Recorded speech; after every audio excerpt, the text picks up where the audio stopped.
Ladies and gentlemen, today we talk about this legendary wrestler, Ricky the Dragon Steamboat, one of the only wrestlers in history to always be a good guy. He had some historic rivalries, whether it was Ric Flair, Jake the Snake Roberts, the Macho Man, Randy Savage, Stunning Steve Austin, Rick Rude.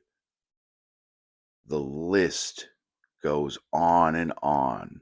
He is a former Intercontinental Champion, a former WCW Heavyweight Champion, a former Tag Team Champion on multiple occasions, a former television champion, a former United States champion. And he got his start in the wrestling business in the late 70s and early 80s and was trained up in Minnesota by Vern Gagne of the AWA. And if you could get through that training, you were going to have a good foundation and a good chance of making it in the industry. Of course, they came up with the name Ricky Steamboat in an office in Florida once he finally started wrestling and kind of moving territories and whatnot. But he mainly focused in the Carolinas because the Carolinas were a hotbed, and he had feuds with Ric Flair over the TV title. He formed a tag team with Jay Youngblood, and they won the old NWA World Tag Team titles and had feuds with the Briscoes and Sergeant Slaughter's um, faction, and actually defended those titles at the first ever Starrcade in 1983. And he was one of several wrestlers that appeared in the original Starrcade and the first ever WrestleMania. And shortly after Starrcade, he decided to make the jump to the World Wrestling Federation and have legendary feuds with Jake the Snake Roberts and the Macho Man Randy Savage and so many more. I mean, I'm sure everybody remembers him getting dropped on his head, literally and figuratively, on a edition of Saturday Night's Main Event, where Jake the Snake dropped him on his head and he was legitimately knocked out. Imagine picking up 285 pounds of dead weight and trying to get it back in the ring. Then, of course, after that feud was done, he went on to feud with the Macho Man, Randy Savage.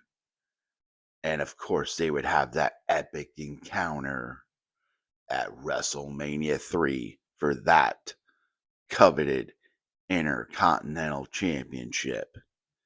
And it was a master class. If you ever want to see how a deep arm drag is supposed to look or a crossbody off of the top rope, Ricky the Dragon Steamboat is the best example of both of those moves because he pulled them off flawlessly. And that match was epic. And of course, Ricky the Dragon Steamboat would go on to win the Intercontinental Championship. And then a few years later, he would end up jumping back to WCW and have a great run with the Nature Boy Ric Flair and reignite that feud. And he would actually capture the WCW World Heavyweight Championship from Ric Flair. And they had an incredible series of matches. Just wish it had been sooner than what it was, because once they finally had those matches, the business wasn't as popular and hot as it once was, and WCW was a company that was poorly run by that point.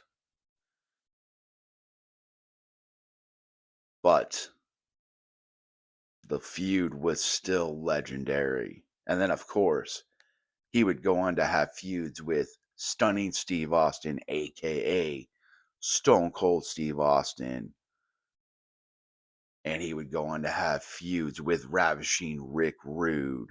And they put the Iron Man match on the map.